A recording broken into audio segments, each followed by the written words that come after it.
So the physical scene we're looking at for today's deep dive is it's July 31st, 2022.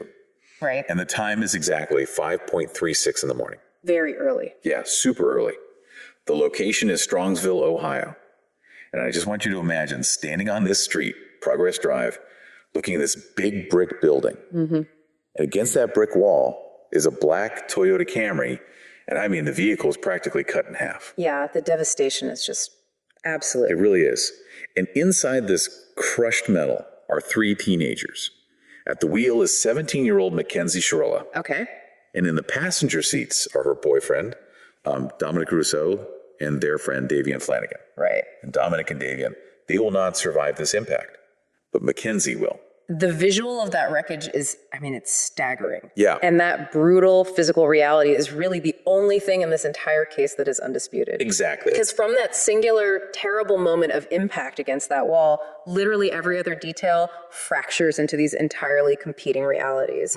And honestly, that is the mission of our deep dive into the source material today. Right. Our objective. We have this massive stack of comprehensive manuscript excerpts detailing the McKenzie Shirilla case, and we are going to meticulously dissect what's called the intentional crash theory. Because that's the big question, right? Yeah, it is. We have to ask the exact same question that the investigators, the families, and eventually a trial judge had to ask. Right. Was this just a catastrophic, tragic accident? Was it, a sudden medical emergency? Or maybe just really reckless teenage driving. Right. Or, and this is the heaviest one, was it a deliberate, purposeful act of murder? And to evaluate that, we are going to look strictly and, most importantly, impartially at both sides of the aisle here. Yeah, no taking sides. Exactly. On one side, you have the prosecution's forensic mechanical narrative, which is totally built on vehicle data. The hard numbers. Right. And then on the other side, you have the defense's medical and circumstantial counter narrative. Which is super complex. It really is. So we are setting aside all the internet rumors, the social media vitriol, and all the neighborhood gossip. We're just relying strictly on the documented facts. Yes, the court records, the text message extractions provided in our sources. We aren't taking a side. We're just looking at what the evidence actually says. And the science behind how that evidence is even collected. Absolutely. Now, before we jump into the deep end here, I do want to give you, the listener, a resource. Always good to have. Yeah, if you want to explore this case even further after today's deep dive, there is this highly recommended book. Oh, right, the Mary Lee book. Yep. It's called 6 Minutes to Impact by Mary Lee. It is an incredibly thorough deep dive into the McKenzie Shirilla case. Where can they get it? It's available right now on Kindle and also in paperback on Amazon. So I highly recommend grabbing a copy to supplement what we uncovered today. Definitely. So let's start by looking at the timeline leading right up to the crash, because homicides, they don't usually just happen in a vacuum, Right, there's usually a buildup. Right. But the weird thing here is the hours leading up to 5:36 a.m., they don't look like the prelude to a murder. No, not at all. They just look like a perfectly normal teenage summer night. They really do. The chronology paints a picture of a very standard Saturday night that kind of just bleeds into Sunday morning. So what were they doing? Well, the friend group is hanging out, and they start at a graduation party hosted by a friend named Kelly Vraja. Okay, a grad party. Right. They arrive around 10:30 p.m., and witnesses report seeing, a bottle of tequila, someone has a marijuana vape pen, that sort of thing. Standard high school party stuff. Yeah, exactly. And there's even some casual conversation about whether they want to take psychedelic mushrooms and trip that night. Oh, wow. Okay. But here's the key part. Nobody at that specific party actually sees Mackenzie, Dominic, or Davian consuming anything right then. Interesting. Yeah, they only stay for about half an hour and then they leave. Okay, so they leave the grad party and then they end up at another friend's house, right? Paul Burlinghouse. Yes, Paul's house. And Paul's testimony becomes so critical later on because he describes the gathering as quite chill. Just a sleepover, basically. Exactly. They're just hanging out. They're listening to music. Some people are smoking marijuana. Though Paul specifically notes he didn't think Mackenzie was smoking at that time. And no alcohol either, right? Right. Nobody's drinking alcohol at his house. Yeah. But most importantly, Paul testifies that there was absolutely no obvious fighting between Mackenzie and Dominic. So no tension. None. No arguments. He said everything appeared completely fine. So then Paul eventually just goes to sleep. Right. And he wakes up somewhere around 3:0 or 4:0 in the morning, and he sees Mackenzie asleep on the couch. Just sleeping. Yep. And Davion is awake, just watching TV. The atmosphere is like entirely peaceful. Yeah. So Paul goes back to sleep again. And when he wakes up later, the three of them are just gone. Which brings us to our first real digital footprint in this case. The location data. Yeah, a close friend of Davion's, a guy named Tyler Croy. He wasn't physically at the house, but he was connected to Davion via the Life 360 location tracking app. Which a lot of people use to keep track of their friends or kids. Exactly. So Tyler checks the app later and actually takes a screenshot, and that digital evidence shows Davion's phone leaving the Burlinghouse house at approximately 5:30 a.m. Right, and for context, Life 360 uses a combination of GPS satellite data and cellular network triangulation to really pinpoint a device. That's pretty accurate, though. Very accurate. When a device is moving, the app actually increases its ping frequency to track the route. I see. So that 5:30 a.m. timestamp, that is a hard data point. It gives investigators a definitive starting line. Okay, so 5:30 a.m. they leave, and the crash occurs at 5:36 a.m. Just 6 minutes later. 6 minutes.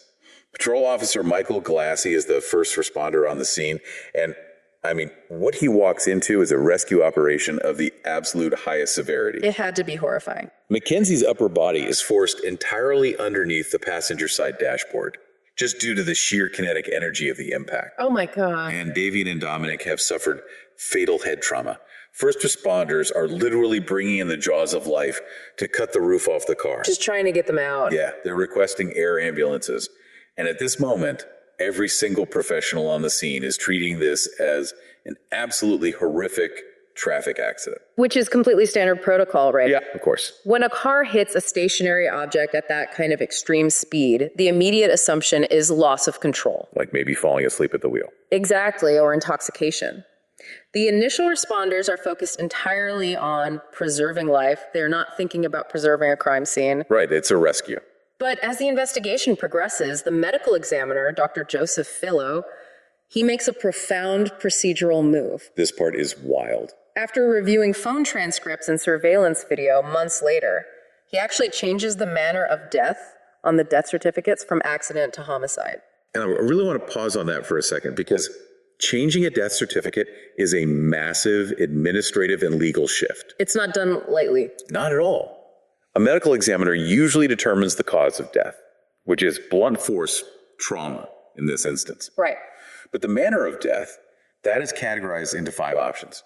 It's natural, accident, suicide, homicide, or undetermined. So picking homicide is huge. To shift from accident to homicide means Dr. Fillo looked at data existing entirely outside the physical bodies on his table and concluded that the blunt force trauma was inflicted by the intentional act of another person. And that transition from a rescue operation to a homicide investigation, it introduces the most complex problem in this entire case. What's that? The 6-minute void. The void, right. From 5:30 a.m. when the Life 360 app says they left the house to 5:46 a.m. when the Camry hits the brick building. 6 minutes. No human being outside that car witnessed those 6 minutes. There is no audio recording of the interior cabin. Nothing. The passengers who could actually tell us what happened, Dominic and Davion, they are dead. And Mackenzie. Mackenzie, the sole survivor, she claims she has severe amnesia and has absolutely no memory of the crash. It's like, I don't know, it's like finding the last page of a novel torn out, but trying to guess the ending based on the font size. That's a great way to put it. If the passengers are dead and the driver has amnesia, human memory is just a dead end. Completely. And if everyone saw a calm, affectionate couple sleeping on a couch just hours earlier, investigators have no immediate behavioral red flags to work with. None. So they are legally forced to abandon biology and rely entirely on physics. They have to extract the Toyota Camry's event data recorder. Right. The event data recorder, or the EDR, it's essentially the automotive equivalent of an airplane's black box. Okay, I've heard of that. Where is it usually located? It's typically housed within the airbag control module, which is often bolted directly to the chassis, usually under the center console or front seat, so it's really protected from impact. Makes sense. And the thing is, the EDR doesn't record constantly. It operates on a continuous loop, temporarily storing data and just overwriting it every few seconds. Oh, I didn't know that. Yeah, it only permanently saves that data to its flash memory if it detects a trigger event. Like what? Usually a sudden change in velocity, or what engineers call a delta V, that indicates a crash or a near crash. So the machine doesn't care about teenage drama or sleepovers. It just records the physics of the crash. Exactly, they're just numbers. But even the EDR have a blind spot. The module in this specific Camry only captured the final 4.75 seconds before impact. Just under 5 seconds. Yeah. But what it captured in those 4.75 seconds, however, that became the entire foundation of the state's murder case. What did it show? Well, the reconstruction expert, Sergeant Adam McQuaid, he testified about the speed. The car reached roughly 100 miles per hour. 100. Yeah, and to visualize that, a vehicle traveling at 100 miles per hour is covering about 147 feet every single second. Oh my God. That is literally half a football field in 1 second. At that speed, the visual field for a driver narrows so significantly. Yeah, tunnel vision. Your peripheral vision completely blurs out, and your focus is forced into this tight tunnel straight ahead. So, what does the EDR say about the throttle? Okay, so modern cars use an electronic throttle control system. It's called drive-by-wire. Okay.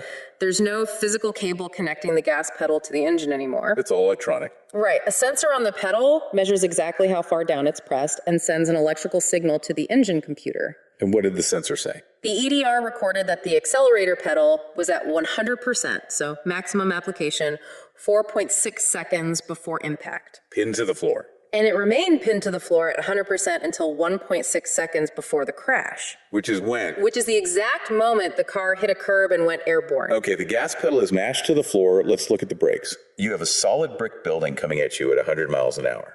Basic human survival instinct, even if you are totally panicking or sliding on ice, is to slam both feet on the brake pedal. You'd think so. What did the brake sensors record? 0 service brake application. 0. 0. The brake light switch never activated. The hydraulic brake pressure never increased. The EDR recorded absolutely no braking input from the driver. That's chilling. But could it be a malfunction? Well, to rule out the possibility of a catastrophic mechanical failure, a mechanical expert named Mark Sargent meticulously inspected the wreckage. And what did he find? He examined the brake calipers, the steering column, and the throttle body. And he confirmed there were absolutely no pre-crash defects. So the car was fine. The car was functioning perfectly. It simply did exactly what the inputs commanded it to do. We really have to unpack this timeline of acceleration, though, because 4.75 seconds of data is just a tiny snapshot. Right. A Toyota Camry is a standard sedan. It's not a sports car. It doesn't go from 0 to 100 miles per hour in 4 seconds. And Sargent testified to exactly that point. It takes a Camry of that model and year, roughly 17 to 19 seconds of heavy sustained acceleration, just to go from 60 miles per hour to 100 miles per hour. 17 to 19 seconds. Right, so if the black box only starts recording the final 4.75 seconds, the physics dictate that the heavy acceleration began long before the black box even woke up. Wow. This wasn't a sudden, 2-second slip of the foot where someone accidentally hit the gas instead of the brake. Right. This was sustained maximum acceleration over a very long runway. And there's another detail on that data extraction that demands attention.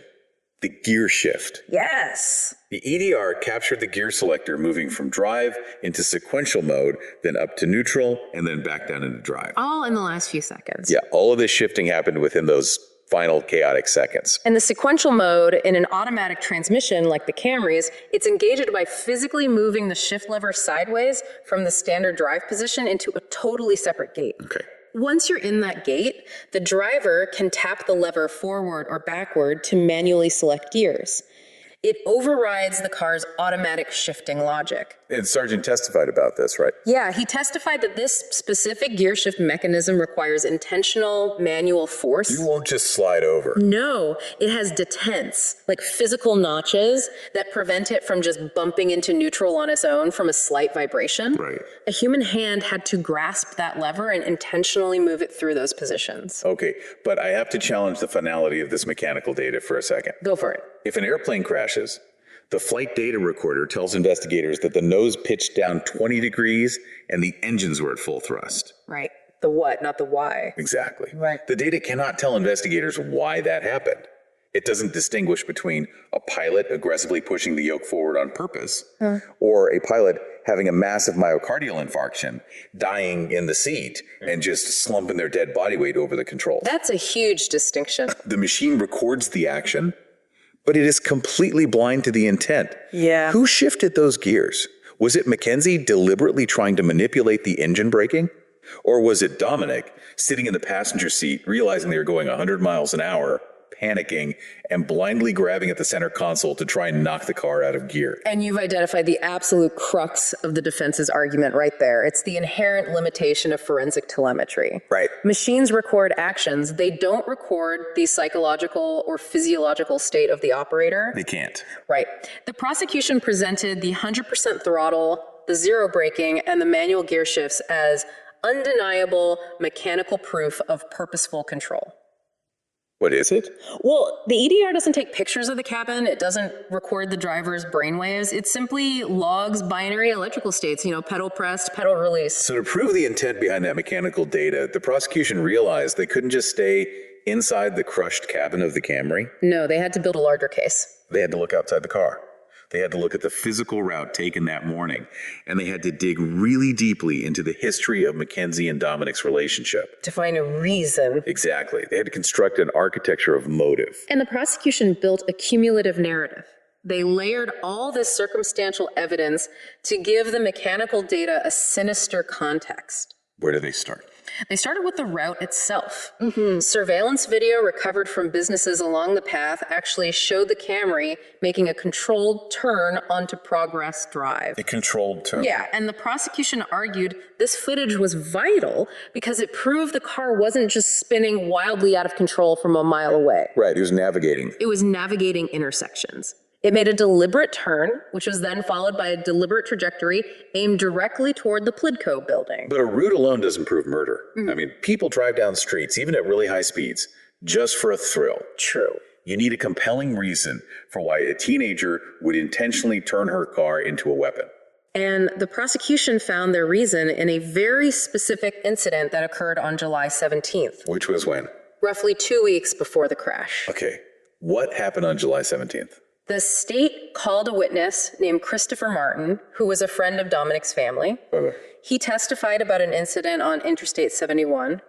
Dominic had called him, sounding extremely upset, and asked to be picked up from the side of the highway. Just left on the side of the highway? Yeah. And when Martin arrived, he testified that he heard McKenzie and Dominic in a vicious argument. Over what? Just a huge fight. But most crucially, Martin explicitly testified that he heard McKenzie threaten to wreck the vehicle. Wow. Yeah. He also noted that he saw a physical struggle between them when the car stopped and Dominic was actually trying to get out. A verbal threat to wreck a car made during a physical altercation just 2 weeks before a fatal car crash. It's damning. That is a massive structural beam in the prosecution's case. And they added another beam with what they found on July 28th, which is just 3 days before the crash. Right, the phone data. Investigators analyzed McKenzie's cellular data and found a phone ping registering in the general geographical area of Progress Drive and Alameda Drive. Okay, but how precise are those pings?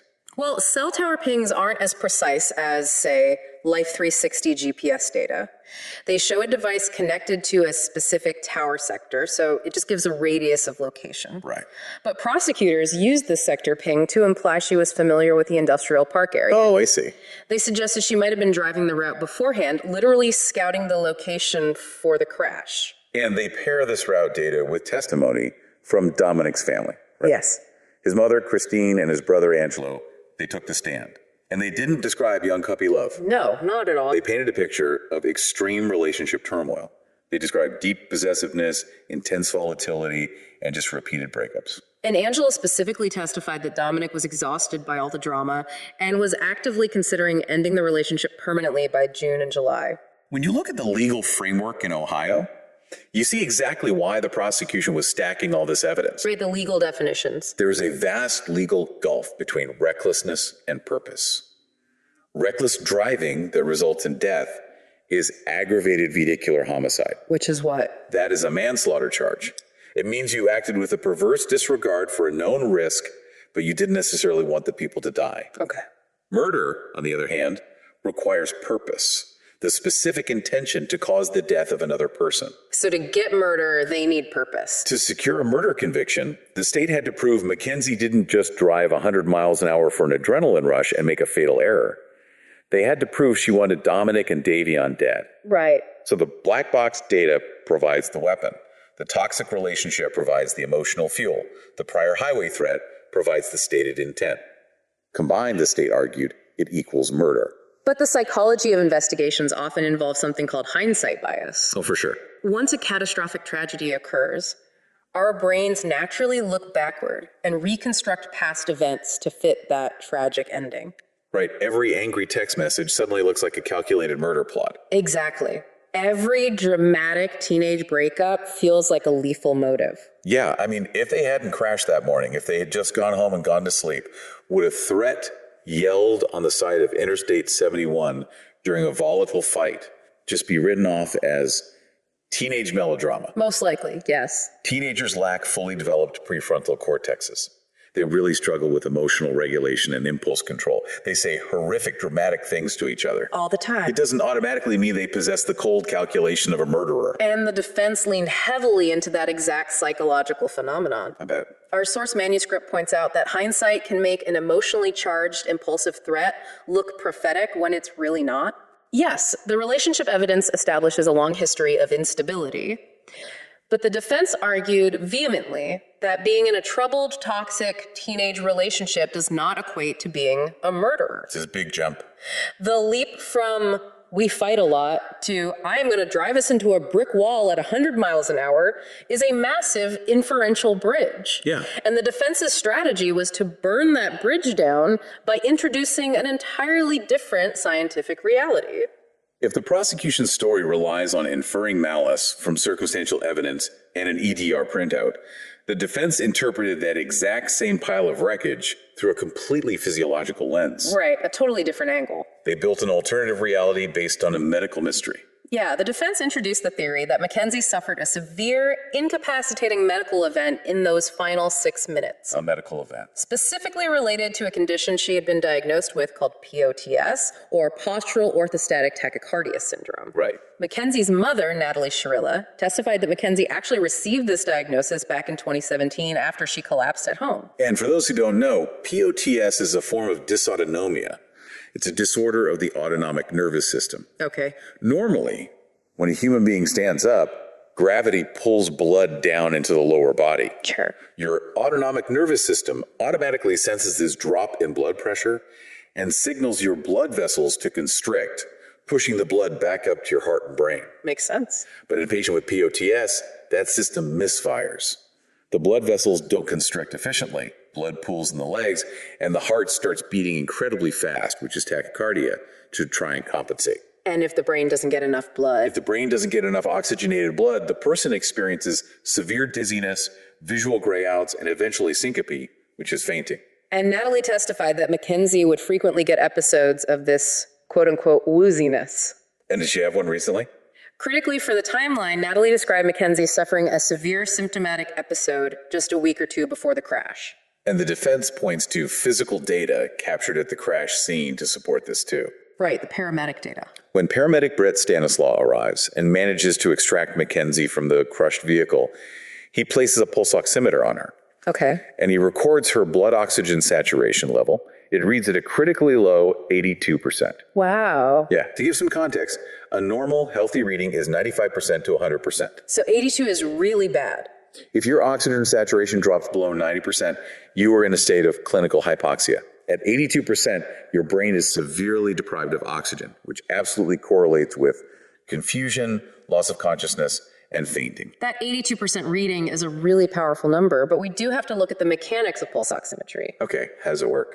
A pulse ox works by beaming red and infrared light through the tissue of a finger. Oxygen-rich blood absorbs light differently than oxygen-poor blood, and the sensor calculates the percentage based on what passes through. Right. However, Stanislaw testified on cross-examination about the limitations of that device in a severe trauma setting. Like what? If a patient is in hypovolemic shock from internal bleeding, or if their hands are simply very cold, the peripheral blood vessels in the fingers constrict. I see. Less blood flow to the finger means the optical sensor can spit out an artificially low reading.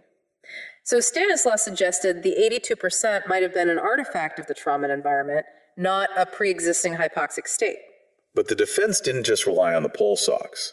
They paired it with pre-crash digital communication. The texts. Yeah, later released text messages show McKenzie explicitly complaining to Dominic about experiencing blackout symptoms. Oh, wow. And these texts date back to 2020, establishing a real historical baseline, and they appear again in the weeks immediately preceding July 31st. So it wasn't made up after the fact. Exactly. This is crucial because it proves the POTS defense wasn't just a convenient medical excuse invented by a lawyer after the crash. The complaints of vision loss and blacking out existed in her digital footprint long before the collision. Furthermore, they pointed to her neurological behavior immediately post-crash. What was she doing? Well, first responders noted she was initially unresponsive, and when she did regain consciousness, she exhibited profound confusion. Which is expected after a crash like that. Right, but she was asking about Davion, seemingly totally unaware of the catastrophic reality around her. Oh, wow. In the hospital later, she sent a text message to Dominic's mother, Christine, stating that she remembered turning onto the street and then her vision began fading to black. Fading to black. Yeah, this describes retrograde and anterograde amnesia, which is incredibly common after both severe head trauma and severe syncope. But this creates an intense collision between the medical theory and the mechanical EDR data. It really does. Can a driver whose vision is fading to black, someone who is actively losing consciousness and suffering a syncopal episode, keep a gas pedal fully depressed at 100% for nearly 5 seconds? That's the big question. If you pass out, your muscles generally go flaccid. Wouldn't her leg just fall away from the pedal? And that is the exact physiological debate they had in court. When a person faints, muscle tone is usually lost. However, in the really tight confines of a driver's seat, under the extreme G forces of a vehicle accelerating to 100 miles per hour, a limp body is forced backward deep into the seat. Pinned back. Right. So if her leg was already extended, pressing the gas, and she lost consciousness, the geometry of the seat and the G-force could theoretically pin her straight leg against the floorboard, just holding the pedal down. But what about the gear shift? The EDR showed the gear selector moving from drive to sequential to neutral and back to drive. Can an unconscious person or someone in the midst of fainting manually execute a complex, multi-directional gear shift? And that is exactly where the medical theory strains against the mechanical reality. It seems impossible. It is highly improbable for an unconscious person to perform that specific sequence of fine motor movements, Right. which loops back to the theory of passenger interference. Oh, right. The idea that Dominic or Davion were making those shifts in a desperate attempt to stop the runaway vehicle while McKenzie was totally incapacitated. That makes a lot of sense. When questioned on the stand, paramedic Stanislaw noted a critical caveat, though. What was it? He stated he saw no clinical signs of an active neurological emergency when he examined her. No signs of a stroke, no active seizure posturing. But could it have happened before? Exactly. Yeah. He was forced to admit that he could not retroactively rule out a transient seizure or a syncopal episode that might have occurred before he arrived, entirely contained within those missing 6 minutes. Now, the prosecution's rebuttal to this medical defense was sharp, and it relied on, of all things, bureaucratic paperwork. Paperwork? Yeah, they brought in an investigator from the Ohio Bureau of Motor Vehicles. The BMV? The investigator presented official BMV forms that McKenzie had signed, both before the crash when getting her license, and notably after the crash. What did they say? On these legally binding documents, she attested under penalty of law that she had absolutely no medical conditions that caused a loss of consciousness or impaired her ability to safely control a motor vehicle. Oh, wow. The prosecution posed a devastating logical question. If her POTS was so severe that she was randomly blacking out at the wheel, why was she continually swearing to the state of Ohio that she had no such condition? Which forces us to look at another completely different explanation for a teenager losing control of a vehicle at 5:30 in the morning. And what's that? Intoxication. The drugs. When police searched McKenzie at the hospital, they found a small baggie tucked inside her shirt. What was in it? It contained what was initially reported as 8.1 grams, later lab tested at 6.91 grams, of 95% pure psilocybin mushrooms. Shrooms. Yes. They also found a digital scale, and toxicology reports showed THC in her system at levels way above the legal limit for driving in Ohio. Psilocybin is a powerful hallucinogen. It alters your perception of time, space, and reality entirely. And THC impairs motor coordination. Right, and reaction time. So if you have a teenager driving at 5:30 a.m. with a massive dose of hallucinogens on her person and marijuana in her bloodstream, why did the defense, or even the prosecution, just build their entire case around the party gone wrong theory? You'd think they would. Why not argue she was simply high out of her mind, hallucinated, and lost control. It comes down entirely to legal strategy and the specific statutes of Ohio law. How so? For the prosecution, an intoxicated accidental crash, even one involving extreme speeds and drugs, is aggravated vehicular homicide. Which we said is manslaughter. Right. The maximum sentence is significantly lower than murder. The prosecution was swinging for the fences. They had indicted her on murder charges, which meant they had to prove she did this on purpose. So if she was high, she couldn't do it on purpose. Exactly. Paradoxically, the prosecution's own detective had to take the stand and testify that he didn't believe she was impaired by the marijuana in a way that caused the crash. He argued against his own drug evidence. He argued she was a habitual user with high tolerance. The prosecution needed the judge to believe McKenzie was clear-headed enough to form specific homicidal intent. If she was hallucinating on mushrooms, she couldn't form that calculated intent. And for the defense, leaning into the intoxication theory is equally dangerous. Because of the manslaughter charge? Exactly. If her lawyers stand up and say she wasn't trying to murder anyone, she was just driving around high on THC with a bag of shrooms, they're basically handing the prosecution an aggravated vehicular homicide conviction on a silver platter. They'd be admitting guilt. They would be admitting to the felony that caused the deaths. So in this bizarre alignment of interests, both the prosecution and the defense strategically tiptoed around the drugs as the primary cause of the crash. With the physical EDR data and the medical POTS data totally locked in a stalemate, and the drug theory sidelined by legal maneuvering, the investigation turned away from machines and biology. Where did it go? It turned toward forensic linguistics. It turned into a battle of interpretation over some of the most bizarre auditory evidence ever presented in a courtroom. We have to talk about carny talk. We really do. Uh-huh. While McKenzie was recovering in the hospital room, investigators placed recording devices to monitor conversations. As they do. Right. And they captured audio of McKenzie and her mother, Natalie, speaking to each other in a rapid, highly altered English code. What did it sound like? To an untrained ear, it just sounds like complete gibberish, a series of nonsense syllables inserted into regular words. Investigative reporting later identified this dialect as carny talk, a historical carnival cant. And a cant is a secret in-group language. Right. Historically, traveling carnival workers developed these linguistic codes to communicate privately with each other while standing right in front of customers, who they called marks. Right, to talk openly but secretly. They would use it to warn each other of police or discuss how much money a customer had without the customer understanding a single word. And Natalie knew this. Natalie Shirilla reportedly grew up around the carnival circuit and taught this occupational slang to McKenzie as a child, using it as a private family code. I want to be extremely clear here because the internet took this linguistic fact and spun it into absolute hysteria. Oh, I remember the rumors. True crime communities online heard secret carnival language and immediately began spreading rumors of black magic, occult practices, and voodoo. Yeah, that they were witches or something. Exactly. They cast Natalie and McKenzie as a coven of witches casting spells in the hospital. Our source manuscript is incredibly strict about debunking this. There's no magic here. There is zero authenticated evidence of black magic, occultism, or supernatural elements causing this crash. Carnival cant is an occupational slang. It is linguistic morphology, not magic. But the legal controversy over this audio is profound, and it relies on the science of audio processing. Yes, the interpretation. Investigators hear a mother and daughter speaking in a secret cipher in a hospital room right after a double fatal crash, and their investigative alarm bells are deafening. Why are you speaking in code right now? What are you trying to hide from the police sitting outside the door? The prosecution took this audio and they attempted to translate it. Was it clear? No, the audio quality in a hospital room is often poor. There's background noise, medical machinery beeping, and the cant itself is designed to obscure phonetics. Right. But according to the reporting, the prosecutors translated a specific clip of this carny talk and claimed McKenzie was asking her mother if they could tell the police that she had suffered a seizure. A seizure. If the prosecution's translation is phonetically accurate, it is a devastating piece of evidence. It changes everything. In legal terms, it demonstrates consciousness of guilt.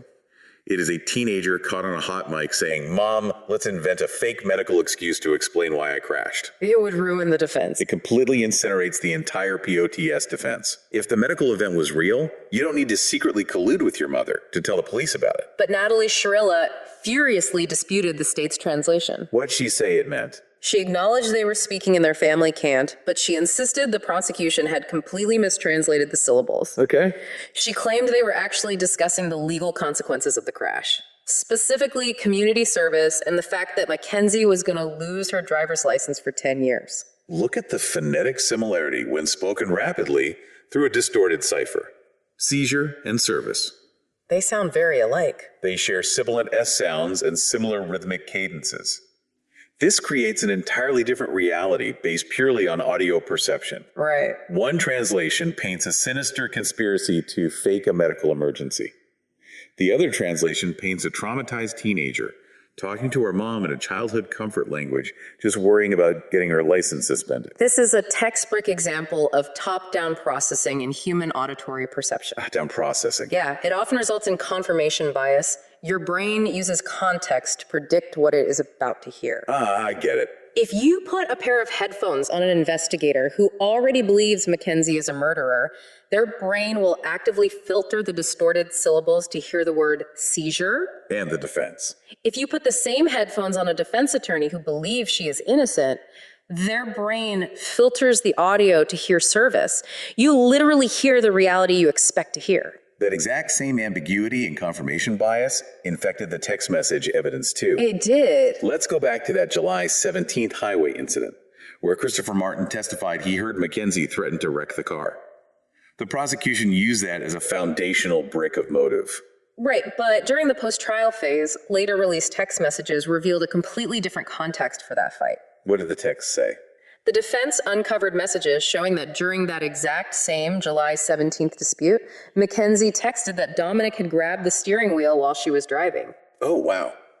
Suddenly, the prosecution's narrative of McKenzie threatening to use the car as a weapon is countered by McKenzie's contemporaneous text message claiming the victim was the one physically interfering with the vehicle's controls. And we see the same duality with the July 28th phone ping. Right, the one near the crash site. The prosecution presented that cell tower data to argue she was near Progress Drive, scouting the location for the murder, familiarizing herself with the brick wall. The federal habeas documents filed years later claim the defense possessed totally mundane evidence explaining that ping. What was it? They claimed McKenzie was only in that industrial area because she was making a routine trip to pick up produce from a local grocer's 24-hour pickup spot. A produce pickup. It's the ultimate investigative fork in the road.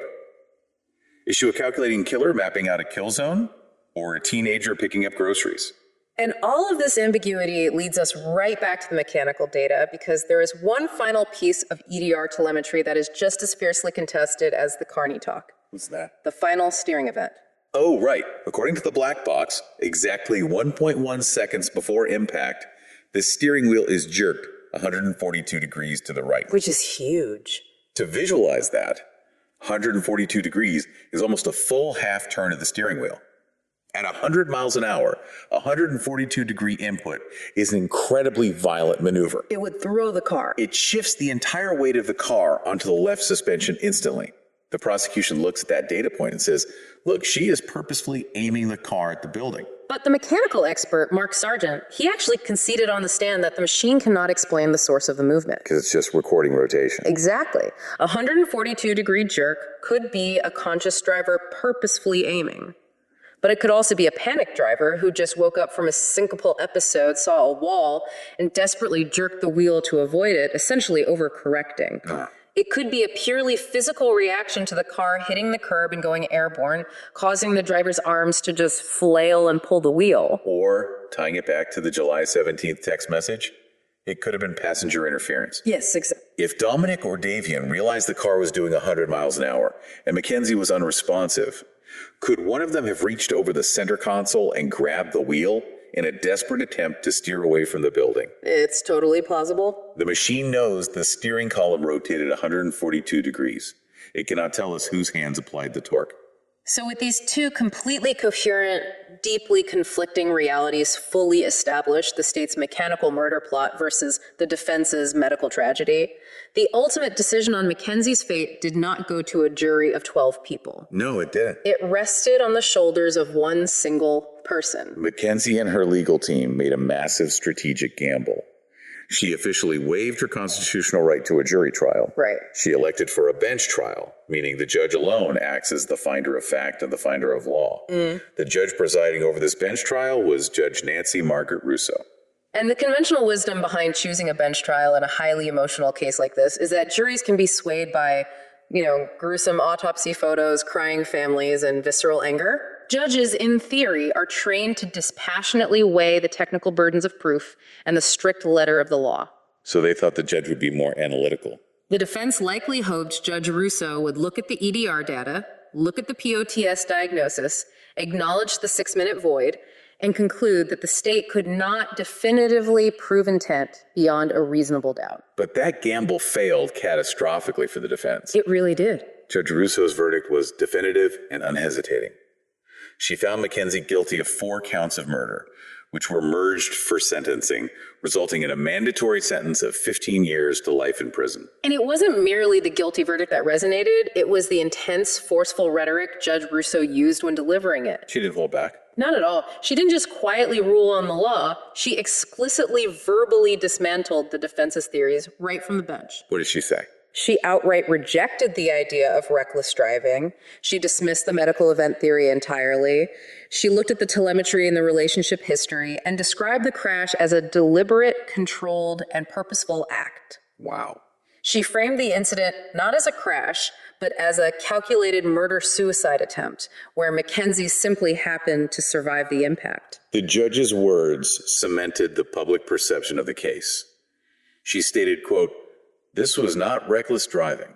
This was murder." That's a powerful statement. McKenzie was no longer viewed as a tragic teenager caught in a medical mystery. She was a convicted, calculating murderer. And this public identity crisis is vividly illustrated by the jail phone calls released after her conviction. Oh, the phone calls. In these recorded conversations from prison, McKenzie is heard repeatedly referring to herself as the third victim of the crash. You can imagine the visceral pain that caused the families of Dominic and Davian. It had to be awful. To the grieving parents, hearing the convicted murderer equate her own survival and incarceration with the violent deaths of their sons is the ultimate insult. It just sounds like pure narcissism. It undoubtedly inflicted deep secondary trauma on the families. But if you analyze it from a purely psychological standpoint, it perfectly reinforces McKenzie's internal narrative of absolute innocence. Right. If she truly believes her own defense, if she genuinely believes she suffered a POTS blackout and woke up in a crushed car, then in her mind, she is a victim. A victim of circumstances. She is a victim of a biological failure who lost her boyfriend, lost her friend, and then lost her freedom to a justice system that misunderstood the science. This clash between the legal ruling and McKenzie's internal reality leads us to where the case sits right now, in August 2026. The appeals process. The case has moved from state court into the federal habeas war. McKenzie's new appellate defense team has filed a federal habeas corpus petition. And a federal habeas corpus petition is one of the most complex and difficult maneuvers in the American legal system. Really? Why is that? Under the Anti-Terrorism and Effective Death Penalty Act, or AEDPA, federal courts are severely restricted in how they can review state court convictions. So you can't just appeal the facts. No, you cannot just walk into a federal court and say, the state judge got the facts wrong, or look at this POTS data, she's actually innocent.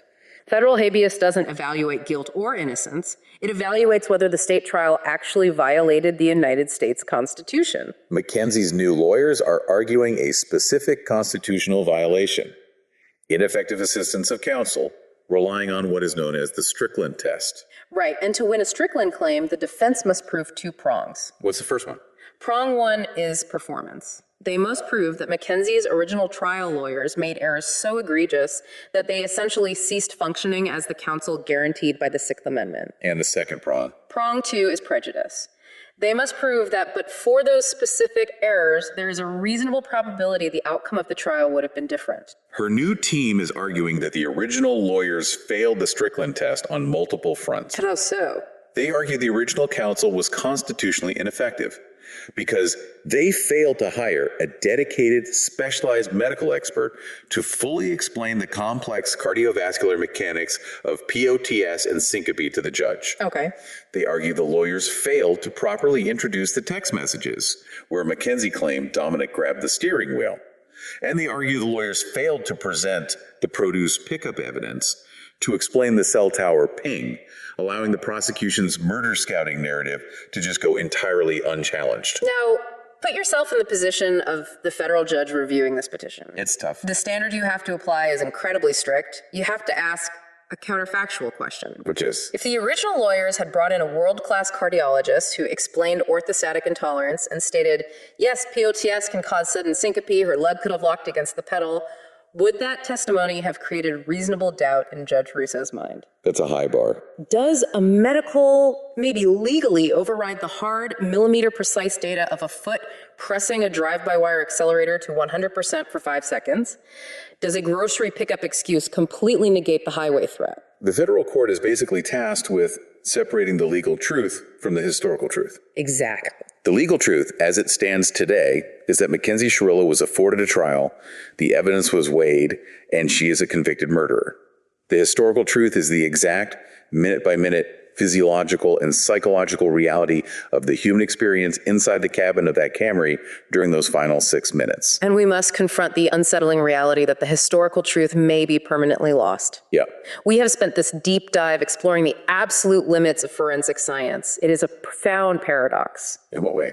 We have perfect telemetry. We know the vehicle reached exactly 100 miles per hour. We have the exact GPS coordinates of the route. Right. We know the throttle was at 100%. We know the steering wheel rotated exactly 142 degrees at 1.1 seconds before impact. We have total data supremacy over the machines. But we have zero data on the human heart, the human mind, and the human intentions in the moments that matter most. None.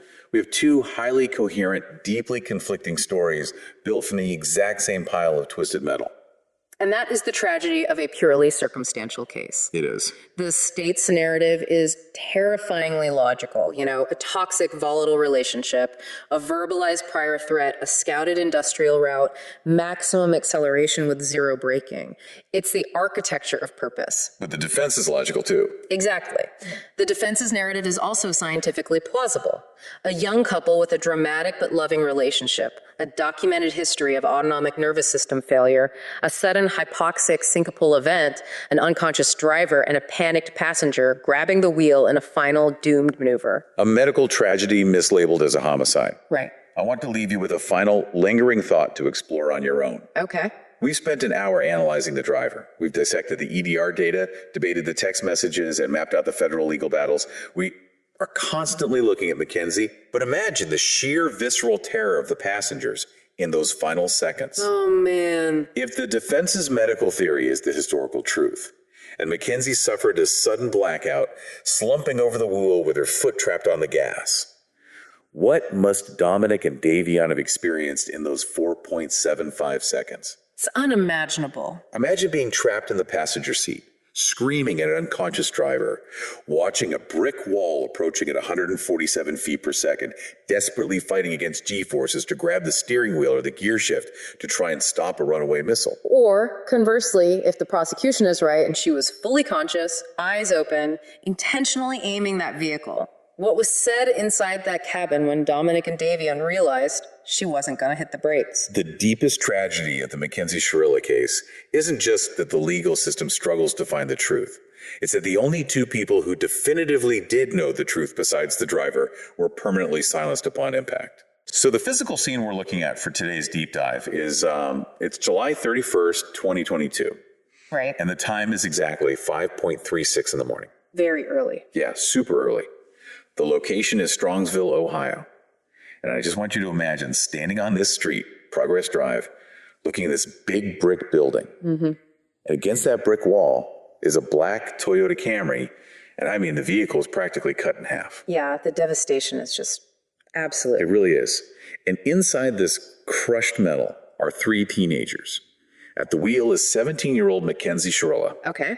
And in the passenger seats are her boyfriend, Dominic Rousseau, and their friend, Davion Flanagan. Right. And Dominic and Davion, they will not survive this impact, but McKenzie will. The visual of that wreckage is, it's staggering. Yeah. And that brutal physical reality is really the only thing in this entire case that is undisputed. Exactly. Because from that singular, terrible moment of impact against that wall, literally every other detail fractures into these entirely competing realities. And Honestly, that is the mission of our deep dive into the source material today. All right. Our objective. We have this massive stack of comprehensive manuscript excerpts detailing the McKenzie Shirilla case, and we are going to meticulously dissect what's called the intentional crash theory. Because that's the big question, right? Yeah, it is. We have to ask the exact same question that the investigators, the families, and eventually a trial judge had to ask. Right. Was this just a catastrophic, tragic accident? Was it, a sudden medical emergency? Or maybe just really reckless teenage driving. Right. Or, and this is the heaviest one, was it a deliberate, purposeful act of murder? And to evaluate that, we are going to look strictly and, most importantly, impartially at both sides of the aisle here. Yeah, no taking sides. Exactly. On one side, you have the prosecution's forensic mechanical narrative, which is totally built on vehicle data. The hard numbers. Right. And then on the other side, you have the defense's medical and circumstantial counter narrative. Which is super complex. It really is. So we are setting aside all the internet rumors, the social media vitriol, and all the neighborhood gossip. We're just relying strictly on the documented facts. Yes, the court records, the text message extractions provided in our sources. We aren't taking a side. We're just looking at what the evidence actually says.